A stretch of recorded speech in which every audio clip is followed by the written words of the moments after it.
when we're leading with purpose that we talk about today, how do you do it and make sure that it's aligned to what you're really there to do? What makes organizations different is the level of leadership that they built and developed within the organization. I was sitting in an office with the CEO of Spirit Aerosystems, and he said, "Go home today, grab a piece of paper, put on top of it that when I'm 75 years old, who do I want to be?" Because a lot of things that you're so concerned about today probably doesn't matter that day.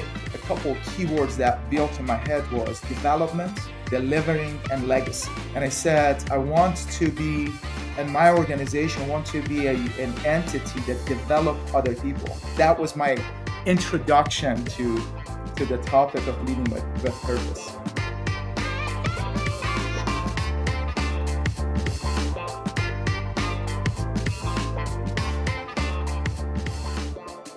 G'day everyone, and welcome to this episode of the Lean Solutions podcast. I'm your host, Andy Olrich, and it's just me today.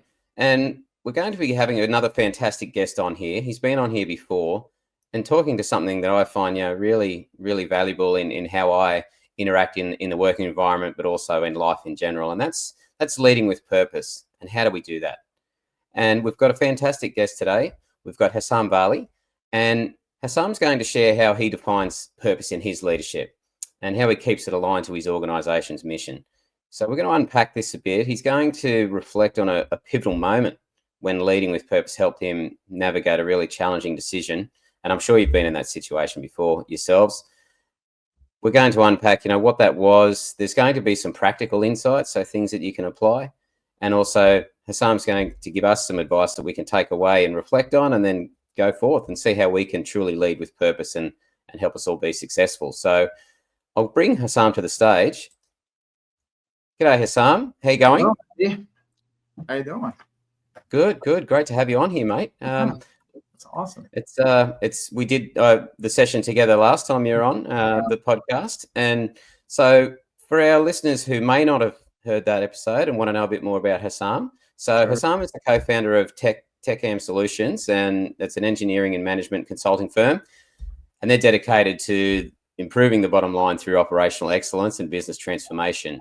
So he's a certified Six Sigma black belt, an ASQ certified quality professional, and runs on the board with proven track record of leading teams through change to deliver consistent processes and measurable savings. Wide range of expertise, lean manufacturing, tools like value stream mapping, Kaizen, SMED 5S, and also DMAIC and DMADV. So if any of that piques your interest and you're a fan of those or you want to learn more, buckle up because we've got a great episode. So Hessam, if I missed anything, mate, welcome to the show. I appreciate the introduction. That was great. Thank you very much. I think that it was more than who I am, but I really appreciate that. And yeah, it's great to have you here. And we talked about the technical side of things, right? But yeah, this is really the cut through is about you and how you lead with purpose and what makes you unique and so successful in what you're doing. So we're ready to jump in. And I touched on purpose in leadership. And, that's something that you see that word thrown around a lot. But what does it mean to you, Hessam? And when we're leading with purpose that we talk about today, how do you do it and make sure that it's aligned to what you're really there to do? Yeah, no, that's great topic, Andy. I'm really glad to be part of this episode and with this topic because leadership. I mean, I'm an engineer. I went to school all the way, undergrad, master, PhD, and I've been fully engaged with all the technicality of what we're doing. But my personal side is very excited about leadership. So I've spent a lot of time going to different conferences. I've spent a lot of times to just read content, read books, to just try to learn what leadership is, and how some companies, when you look at them, they deliver the same service, but you look at some of them and they're absolutely stand out across the other competition or the competitors. So what's specific about them? And I think that at the end of the day, I made peace with myself that the difference is in the leadership, right? The technical aspect of what we're doing is pretty common. I mean, some people are using it differently, but what makes organizations different is the level of leadership that they built and developed within the organization. I think I've been really lucky because I had the opportunity, even when I was working for different corporates, even when I was working for smaller companies, I had the opportunity to work with people who just mastered in leadership. I work with companies who the leader of the organization had this huge or uh, unbelievable purpose of transforming people within manufacturing, but believe or not, engage with some correctional facilities that people that did bad things are involved. Now, through transformation, how they transform those people through manufacturing, how transfer those people to their better version of themselves. So I had the really opportunity to work with people like that, and that helped me to start shaping what leadership and what purpose means in my head. At one point, I was sitting in an office. With the CEO of Spirit Aerosystems, giant organization here in Wichita, and we've been talking about leadership. And he said, he that this goes back to 5 6 years ago. He said, "I want you to do this. Go home today, grab a piece of paper, put on top of it that when I'm 75 years old, who do I want to be?" And try to list that and just list and write down who do you want to be when you get to 75 years old, because a lot of things that you're so concerned about today probably doesn't matter that day. And that was really a good moment in my head, and I started doing it. I went home and just got a piece of paper and started writing down who do I want to be. And I ended up that the a couple keywords that built in my head was development, delivering, and legacy. And I said, I want to be, and my organization want to be an entity that develop other people, develop businesses, transform businesses, deliver value to who are, we call them stakeholders, right? In our personal life, in our professional life, I'm talking about myself on top of everybody else. I'm talking about my family. I'm talking about my clients and customers. I'm talking about our consultants within our organizations, how we can develop each other, how we can develop our community and deliver value to that. And then put something that it just lasts longer than we last. And that's really how I started building, the purpose behind myself as an individual and Techam as a company. So that was my introduction to the topic of leading with purpose. Yeah, that's thank you for sharing that. And yeah, there's some things are jumping out of that for me, Hassam, is had that person that or that you noticed that point of difference in that organization and that person, and then they just said to you, just write this down, and it made you look, 5 or 6 steps down the road, as you said, in your 70s, and then you were just forced to take that moment and reflect on, well, yeah, not so much what do I want to be, but who do I want to be and how do I want to be remembered, and then who's next. And that legacy word is what's coming through. And it made me think of a time when I was an electrical apprentice, Uh-huh. maybe not so long ago. I had a leader. He was all about that, and he used to say to me, when you walk around this place, walk with purpose. And I Mhm. didn't know really what he meant. I thought he might have meant fast or just don't get distracted and chat like I can do. But yeah, he was able to unpack it in a similar way, as to say, like, when people are watching you and see you're going from point A to point B, they can see that you're doing something. There's a why there, and you're dialing in, and how do you want people to look at you and see how you're behaving? And so it was a deep cut, and I was only like 16 at the time, but yeah, you really, some of the things you called out there, Hassam, really resonated. I appreciate you sharing that. And that, how we can be authentic. We'll talk about authenticity in a little bit, but you've unpacked that, initial interaction of what really got you going, and what's filtered into your company and your community, etc., as you said. But is there really a moment where you've been trying to do that in practice, Mhm. and you've really hit a wall, like a really challenging situation? Like, can you give our listeners an insight into a moment that really stands out for you, where we're doing what we've been talking about has really helped you out with the decision or the situation? Yeah, absolutely. Well, before I get into this question, I just want to clarify and make it very clear that even though I've been intentionally looking at that, I'm not where I want to be by any means, right? This is a journey because Yeah. and probably that's a good follow-up question because in my good days, I'm proud of myself that hey, I this is who I want to be, and this is how to have the impact on people around me. And but on my bad days, I look at it and say, hey, Hessam, you failed, man. This is not so. I want to say that specifically when we are talking about leading with purpose, one important point is we all have moments that we may fail, right? And I think that that's the reality because it happens that you have all these competing um, priorities that you have, and sometimes we cannot just make the right decision. I think it's okay as long as we reflect on it and we say, yes, we didn't stick to what we called as our value, but how I can fix it for the next time. How do I make sure that I'm not repeating that situation again? Because again, it's gonna happen. And um, well, when you're talking about some moments that I was looking at, hey, this is our purpose. And obviously, when you have a purpose, then you start building your value sets. You say, in order to admire the purpose that we have, in order to just follow that, translate that to day to day. That's what in our company we call it our value sets. And we try to look at as our value sets as our guiding principles, right? So when we get to a situation that we don't know what the right answer is, a lot of times we try to go back to our value sets and purpose and just consult with it. And we do that quite often. And we have really, really good team together, and we call us at that moment that we say, is that really what we want to do? Is that really aligned with our purpose and values?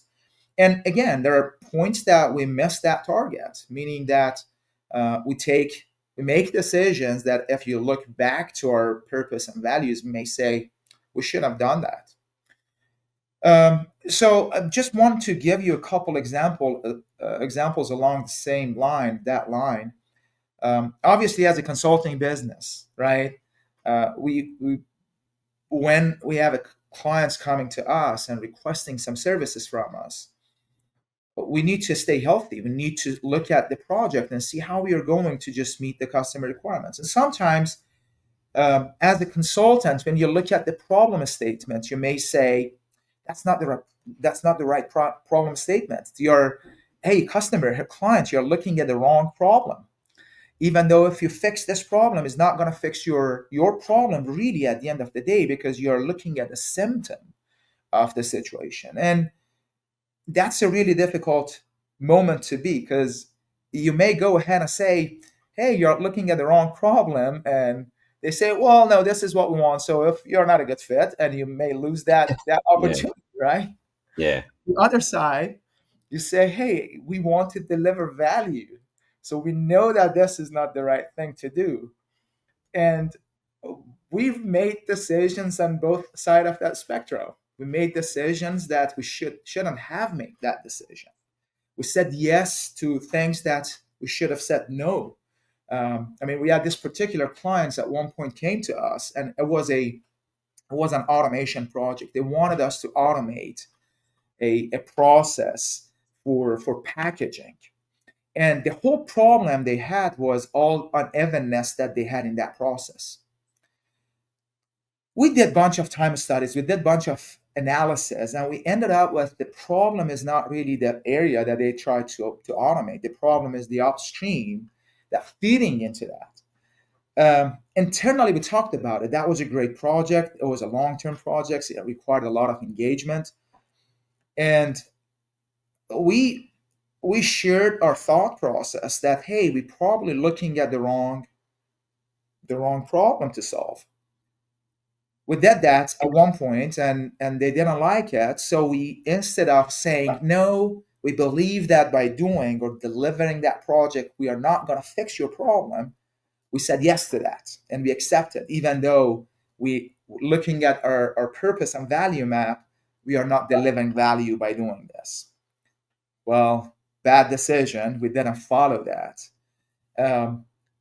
On the other hand, we had moments that we definitely look at something, and even at the cost of losing the project, we made the right decision.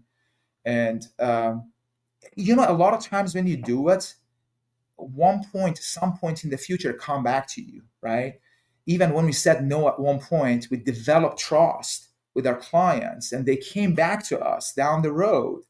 And at this time coming to us, they were at the point that they believed what we are saying is the right thing to do, and it helped us quite a bit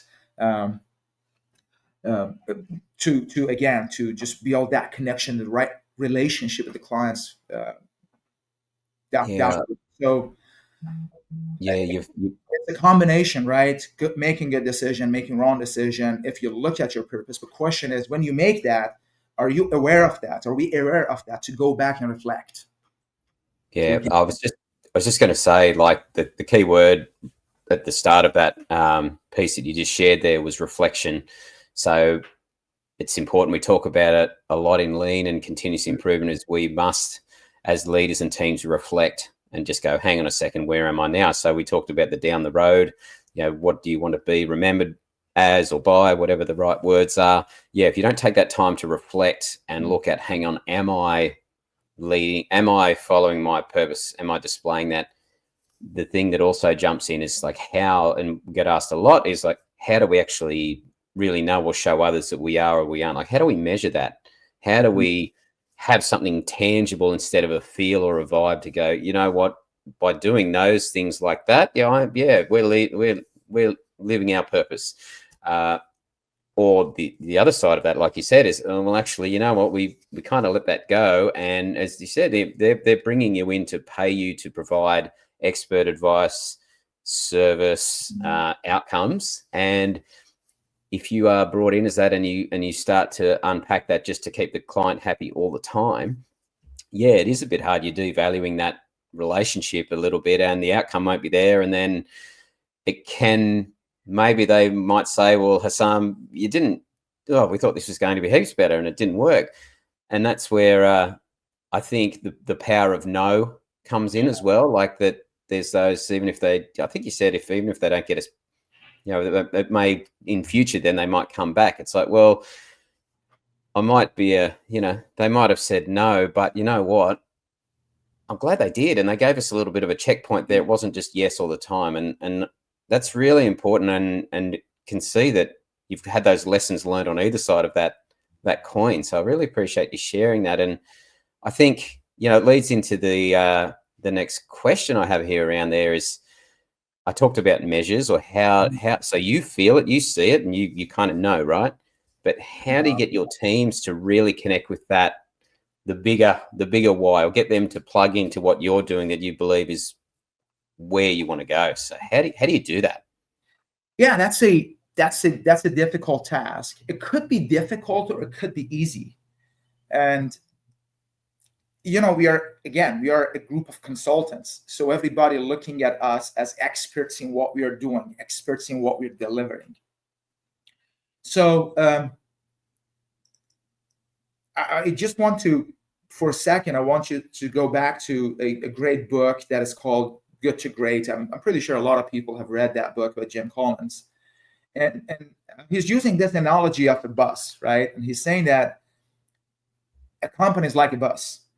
If you have the right people, just look at the seats that you have. Look at the qualifications of whoever is going to sit and take those seats. If you have the right person in the right seat, whatever the destination is, you can get there, right? Just having the right people on the seat is the most important thing. So I think the question that you're asking starts at the moment that we engage with a new employee, right? Finding the right employee, I think it's the starting point. Because if we have the right person identified and brought in, we are like 20% there already at the get-go, right? So in our organization, we've been so lucky so far. Pretty much I can tell you, everybody working in our organization, I had the opportunity to work with them, for them, um, different capacity in many years. So when they're ready to just jump the ship and come to our company, we already had a great relationship. We already had a good, foundational beliefs and values to start with. But even if we don't have that and we want to bring someone new, we always start with our value sets. Even if you sit in any of our interviews, whoever is interviewing, we always bring our value sets up, and you look at that as a guiding principles. We ask questions. We have questions that is taking people through scenarios, and we want to see the way that they're responding to those questions, how matched they are with our value sets. So that's our starting point. And then the other thing that we're doing, Andy, is we document a lot of things. Our purpose is documented, and we have all different kind of SOPs and procedures, right? For HR, we have procedures. For financial, we have procedures. For operation, we have procedures. And if you go to any of procedures, you will see that our purpose and value set is just on top of that. It's a triangle shape that's talking about what matters the most for us as a company. So we try to just have a continual reminder of everybody, hey, this is our guiding principles. Obviously, we encourage everybody, myself, my business partner, we encourage everybody that when there is a situation that you don't know how to make the decision, the first step is to look at the guiding principles. See what the guiding principles says. If you can get your question answered right away, that's great. If you don't, let's talk about it then. And so these are steps we are taking, right? Finding the right people, making what we believe in absolutely documented, make it bold and loud and different documentation processes we have, and encouraging everybody to talk about it and share those situations. So these are some of the steps that we are taking to make sure we are embedding our purpose and values into our day-to-day activities.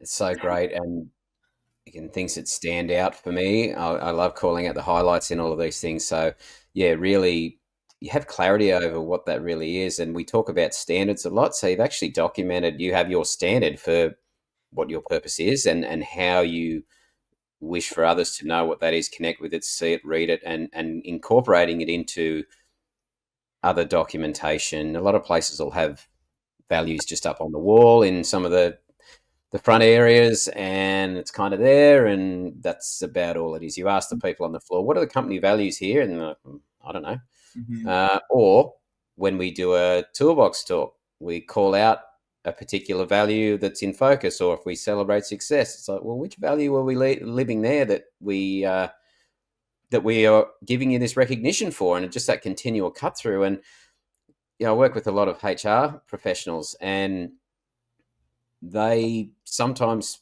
find there's a bit of a funny sort of, oh yeah, tell us about the values in the interview. Like, that's so important to a lot of organizations, because if for them, it's not just lip service. It's like, this is who we are. And yeah, I think it's great to have. The more that you can have it somewhere and you've documented it, you've got a standard, you can measure against that, reflection, etc. That's really powerful, Hessam. And I think a lot of places and people miss that. It's just more about, there's our values, but go out there and do it like this.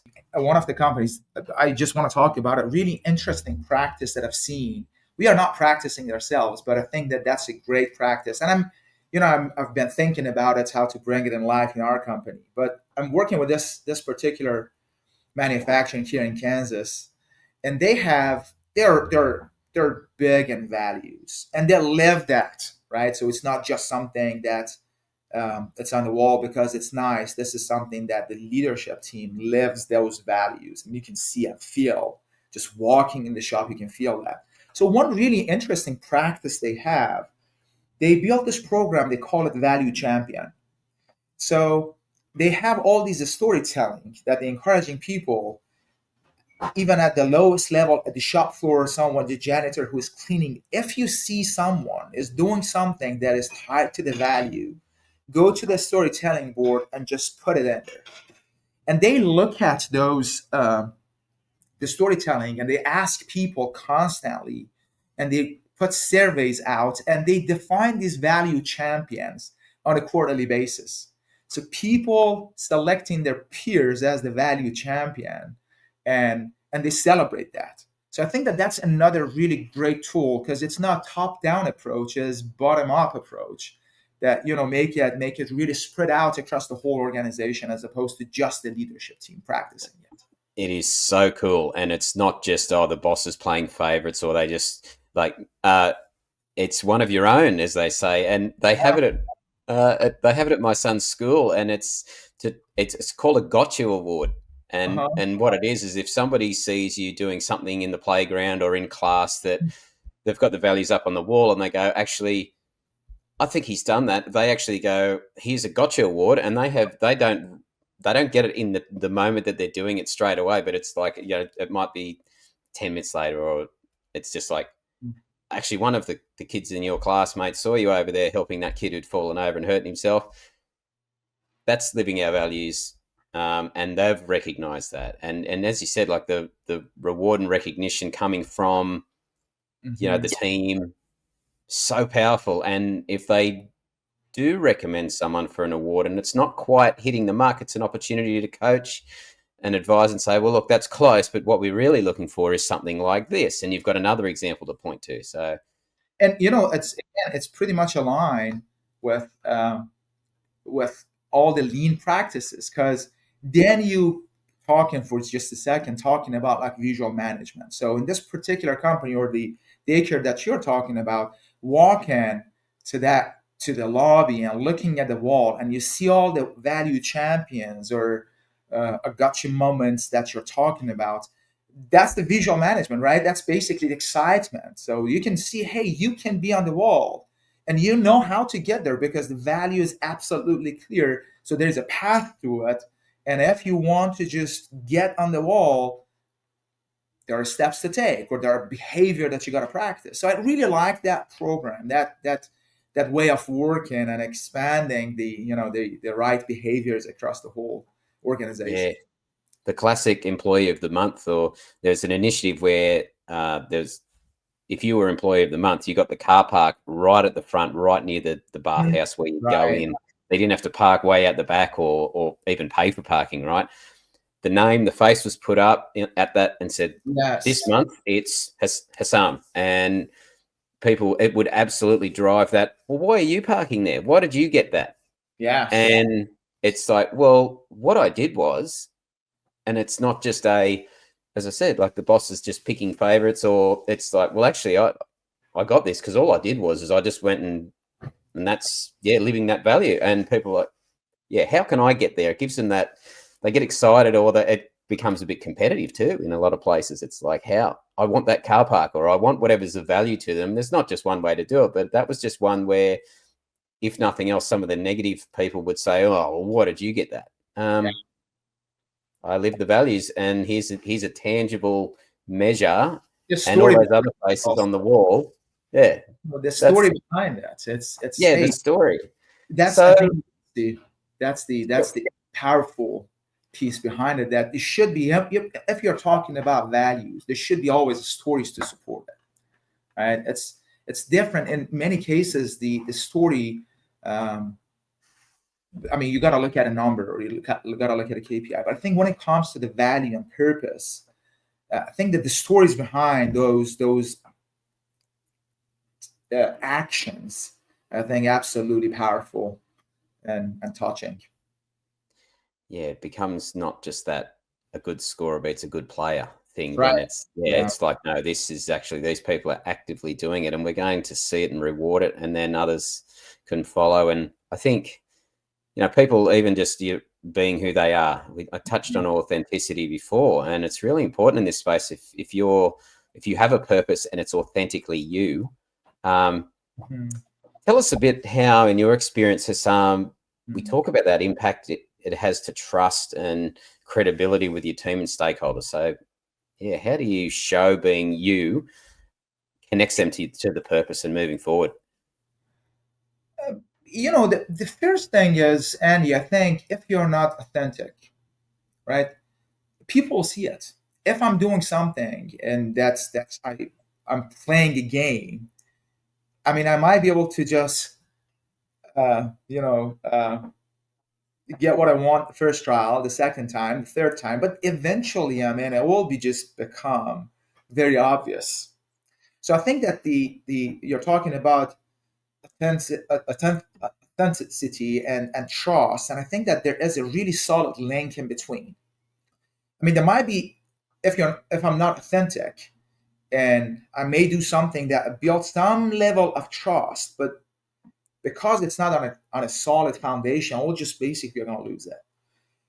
So the first thing in my mind is the bottom line is we cannot be always the best version of ourselves, right? There will be always moments. Well, not going to be, never will be the best version of ourselves, right? This is a pursuant to that point. There is a like lean and operational excellence journey. There is no excellent condition. There's always pursuance to that excellence condition. So that's the same thing. So I think that the very first thing is to accept that we are all vulnerable in situations. There are cases that we cannot um, do what in best situation we are not gonna act the way that we are gonna act in the best situation. So I think that the very first in my book, the very first thing is that vulnerability and making sure that we are not hiding it from other people, right? It has to be, I mean, it is us, it's part of us. And the humility to accept that, I think that that's the very first step. If I'm always right with my team members, I mean, they start talking about it, even when I'm not in the room, right? But if they see that I'm open to be wrong, and then they feel comfortable to talk about it with me, they feel comfortable to talk in front of me about it, right? So I think that really that's the same thing with the clients, right? It's absolute, it's okay. Sometimes we try, especially in lean transformation, sometimes we try things that it's not going to work out. I don't feel that if I go to the customer and say, hey, we decided to do this, it's not going to work out, I don't think that it's going to affect my credibility at all. I think that it's helping me to show that I'm vulnerable. It helps me to show that, yeah, we tried hard. It didn't work out. I'm okay to just try something else. I'm open to try something else. So I think that that's probably the very first step. Being open to understand that everybody's vulnerable, and then accept that and do not hide it. I think that these are the few steps to take to build that trust coming of um, authenticity that we are talking about here. Yeah, that word trust. It's look, Andy's quite openly vulnerable leadership, lead with humility, those core principles. But even if they're not connecting with the purpose now, if they go, well, look, I kind of know who Hessam is, and I trust the guy. Yeah, I might just come along for a little bit longer, and then yeah, hopefully, or well, if it's not working, he'll turn around and say, you know what, this isn't working, guys, and again, help us find a way instead of my way, the highway type things. And yeah, being you, you're never, and that, yeah, you're never going to get it right all the time. And I think that Yeah. relaxes a lot of people again to just kind of, yeah, when perfection is just not something that has to be all the time or possible. So yeah, it's a great link there. The trust, the reflection, measuring. There's a few things here, making it visible. Mhm. So all right, it's been a great conversation, but I think we always like to hand over some little nuggets of advice. So Hassam, for our listeners out there, if you had a piece of advice, there's some people who are starting to step into the leadership space, and they're hearing this and they're thinking, well, that's great. I wouldn't even know how to start writing my values or what is the purpose, etc. Um, how could you help them start to take steps through that? But also, when they're actually in that moment and they're getting challenged by their teams or other leaders who've been around for a while, how do you stick to your guns, or how do you keep going when you feel that pressure or Sure. the need to compromise? Mhm. Yeah, I mean, always giving advice is it's a difficult thing, right? Because um, I can say what worked for me or what I think works for me, so I'm basically pursuing it, and hopefully uh, the listeners, whoever is watching this episode, they can build their own version, right? But I would say that the very first step is to accept that we are not complete. We are not. Um, we all have a lot to do and a lot to grow to and develop. So that's, I think, that accepting it is the first step, right? And when we accept that, the next logical thing to do when you say, hey, I have this weakness here, the next logical is to invest in yourself, right? And again, I really enjoy going to like leadership summits and leadership conferences. I enjoy reading books, listening to books. So I think that investing in yourself, it's a really good starting point right after we accept that we need to invest in ourselves, right? So these are some very high level starting points. But when we get into it, when we start, um, start enjoying the feel of, hey, I'm not the best version of myself. I need to work on it. The next thing is I want to say that this is a really good spot to a lot of lean principles and leadership principles. We can just merge them together, right? So I'm always fan of writing down. I encourage everybody. That was absolutely like, eye opening for me when I sat in my office at one point and I started writing down, who do I want to be when I'm 75.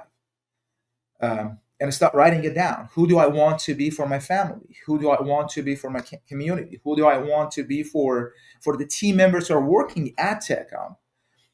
And when I start thinking about it, the first couple of hours, I couldn't even write down one sentence. That was so difficult. But when and I probably went through like 5, 6, 7 versions of that until I said, yes, this is who I want to be. And I start documenting it. I start making it um, bold for everybody, because when you make something, when you express your where you're heading to, then there is some pressure that you got to get there, right? When you post that, even I have my personal values that I created, that I posted on a wall in my bedroom, and every morning I wake up, I'll see it on the wall, right? So that generates some pressure, and that's a good reminder. So documenting it is another good practice, and then visualize it, right? Document it somewhere. But if it's just documented in a file on my computer, it doesn't mean anything.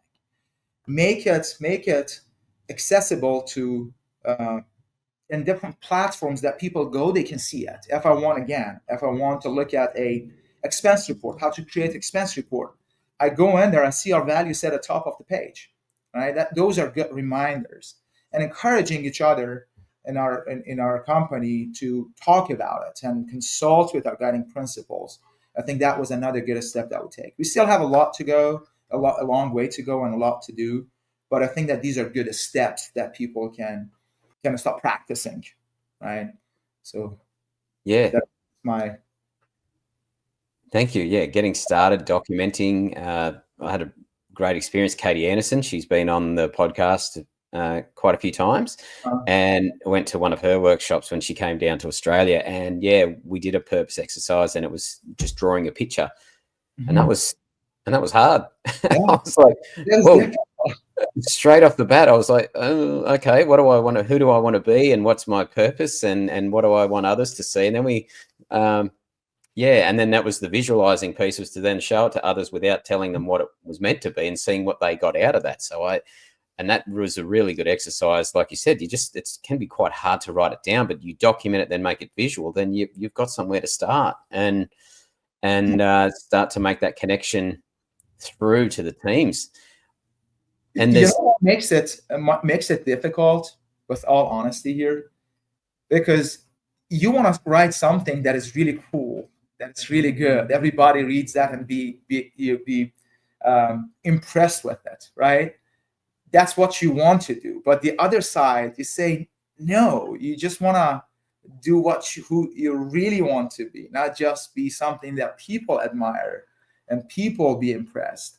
So at least in my case, that was the moment that was really difficult, because I had this battle in my head that is not about looking good. It's about meaning good and doing good. So that was the difficult part for me to start writing it down, because again,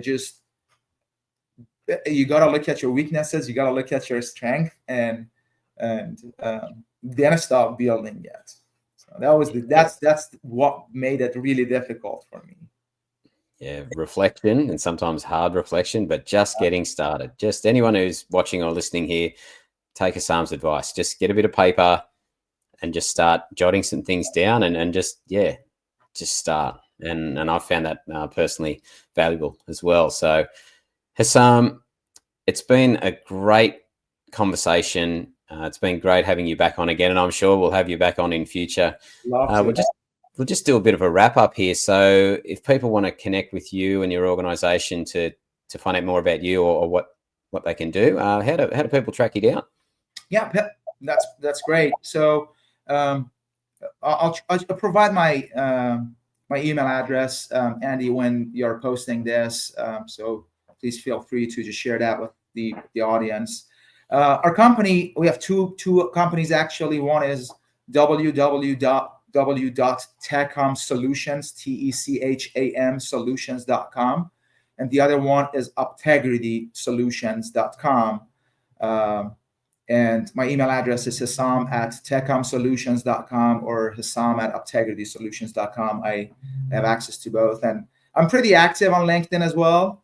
So I'd love to connect with your audience and exchange ideas and talk about all of these great topics. Yeah, great, mate. And yeah, we'll have them in the show notes for everyone.